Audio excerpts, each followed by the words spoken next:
탄핵을 이제 뭐 사유가 있어야 될 텐데 네. 2인 체제 자체가 이제 그 합법이라고 헌재에서 간접적으로 예. 옛날에 결론이 났잖아요. 예. 따라서 이제 탄핵 사유가 전혀 없기 때문에 이번에는 이제 그냥 사퇴할 겁니다.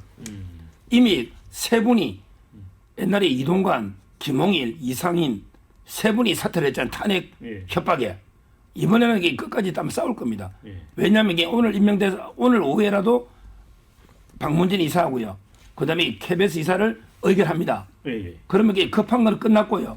이제 시간은 답답한 거는 게 이제 뭐 민주당이 더 답답할 겁니다. 오히려 방통위가 마비되면요. 여러 군데 뭐 좌파 단체들 지원금부터 여러 가지 연장이라든지 문제가 있기 때문에 이제 국민의힘이 답답할 게 없어요. 네.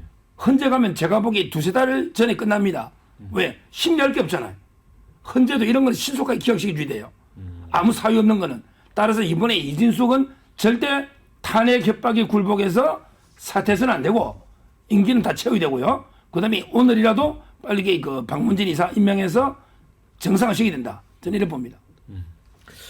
자, 이제 야당은 이제 방통위 2인 체제 운영이 이제 불법이다. 이런 입장입니다.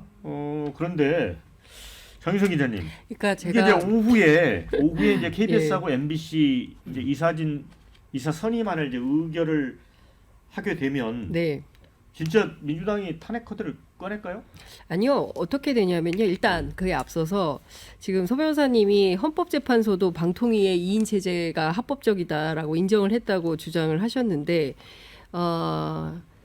지난 7월 1일 날 MBC에서 헌재도 방통위 2인 체제 합법 인정 여당의 황당한 궤변 이런 이제 보도가 나왔는데 무슨 얘기냐면요. 이때 헌재가 2명이 괜찮다고 한 거는 3명이 있었어요. 네. 김현이라는 야당 추천 인사가 있었고 3인 중에 2명이 회의를 했던 거예요. 그리고 지금은 어떤 거냐면 2인을 다시 지금 임명을 한 거잖아요. 그래서 민주당은 어떤 판단을 하고 있냐면 오늘 이렇게 2명을 동시에 대통령실에서 추천을 하면 추천한 것 자체를 가지고 문제를 삼을 수는 없고 임명을 해서 절차에 들어갈 거 아니겠습니까? 네. 그러면 첫 번째로 보고를 받게 될 거예요. 이진숙 저 위원장이 뭐 그동안 지난 회의 과정이 어땠고 뭐 블라블라 보고를 받고 그다음에 심의를 해야 됩니다. 네. 그러니까 공영방송 이사가 누구누구가 추천이 됐고 그 사람들은 어떤 결격 사유가 있으면 뭐 이 사람들의 문제가 되는 것은 뭐고 이런 거를 쭉 심의 하고 그 다음에 의결이에요. 네. 보고 심의 의결 이 3단계에 거쳐서 오늘 만약에 다 끝낸다라고 네. 하면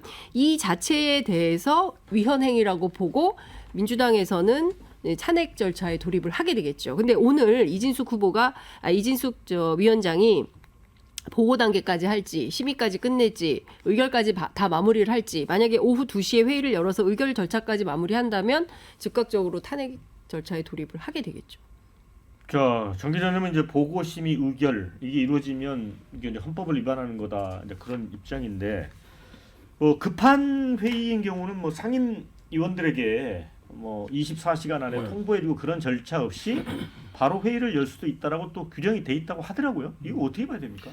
그러니까 절차상으로는 뭐 위반한 것은 없을 수도 있어요. 예. 그러니까 이걸 가지고 트집 잡기가 되게 좀 곤란한 부분은 없지 않아 있습니다. 민주당으로서도 그러니까 그래서 계속 그렇게 위원장 뭐 청문회도 한 3일 동안 하고 뭐 이렇게 인사청문회도 오랫동안 했던 것인데 그러니까 뭐 참 이걸 막으려는 입장에서는 참 힘 빠지는 일인 건 사실이에요. 이 부분 뭐 헌법재판소 가더라도 저 변호사 입장에 봤을 때도 이걸 가지고 위법 사유를 그러니까 중대한 위법 사유를 짚어내기가 좀 어렵긴 합니다. 그래서 뭐 원하는 대로 갈 것 같긴 해요. MBC 사장 거기까지는 잘 모르겠습니다만 일단 오늘 오후 2시에 이사진을 위촉을 한다고 하니까 저는 거기까지 갈 것 같긴 한데. 근데 이제 절차상 그런 거를 고민을 해서 그런지 MBC 이사진 박문진 이사는 9명인데 여권 추천인 6명만 임명을 한다는 얘기가 있더라고요. 그래서 그게 제일 문제인 거예요. 지난번에도 최민희 그 방통위원 후보 시절에 7개월 7일 동안 임명장을 주지 않았을 때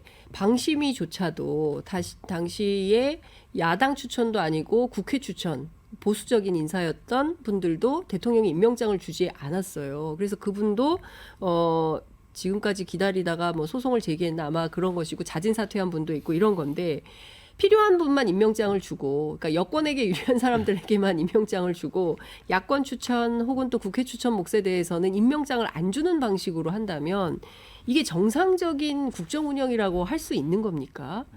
그러니까 절차의 위법성이 없어야 되죠. 그리고 타당해야 되지 않습니까? 근데 대통령이 특정 인사에 대해서는 임명장을 줘서 일하게 하고 특정 인사에 대해서는 임명장조차 주지 않는 방식으로 하면 이게 공정과 상식이라는 그 논지에 맞는 행위입니까? 저는 그 자체에 대해서 문제 제기를 안 할 수가 없어요. 댓글에 이런 게 있습니다. 어차피 임명할 걸 힘들게 청문회는 세금 낭비하면서 왜 안 오? 이런 의견도 주셨고 5인 합의제 기구를 이렇게 비정상으로 운영하는데 탄핵해야지. 또 2인 체제 놓고 또 공방인가. 대통령실에서 작년 11월 방통위원 추천해달라 공문 보냈는데 야당이 그 이후 한 번도 추천하지 않은 게 문제 아닌가? 이런 의견도 있습니다. 언론 장악에 모든 수단 방법 다 동원하는 정부.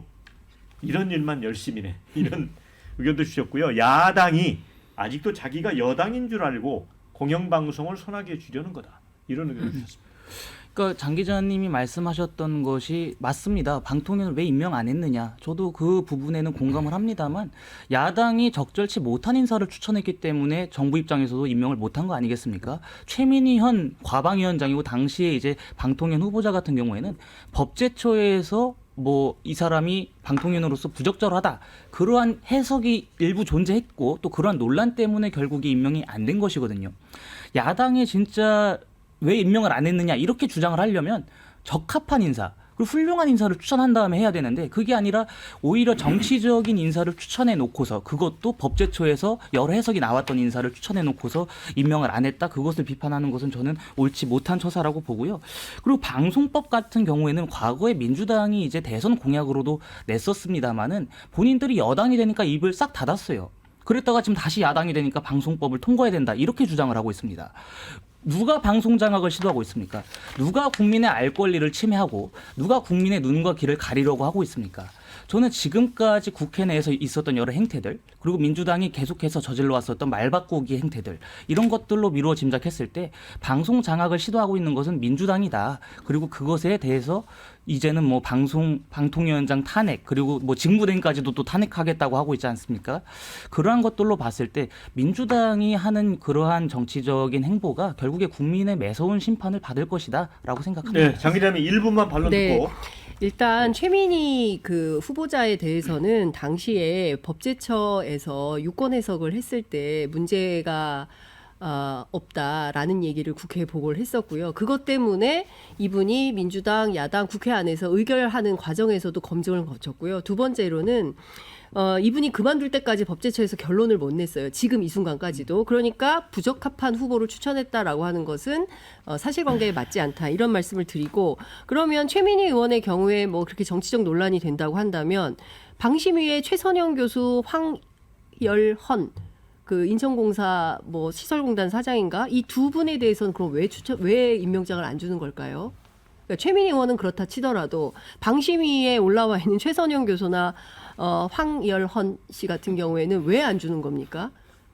말이 안 되잖아요. 그러면 일관성이 있어야 되는 거예요. 주장을 하려면. 그럼 똑같이 그럼 이분들에게도 무슨 법리적으로 문제가 있습니까? 확인된 게 없어요. 일체의 보도가 나온 게 없어요. 알 수가 없어요. 도대체 이 두 분에 대해서 국회 추천 몫인 이것도 김진표 국회의장 시절에 추천한 분들인데 이분들에 대해서 왜 임명장을 안 줍니까? 대통령이? 말이 안 되지 않습니까? 네. 그러니까 이렇게 편파적으로 운영하는 것에 대해서 야권은 문제 제기를 안 할 수가 없겠죠. 네.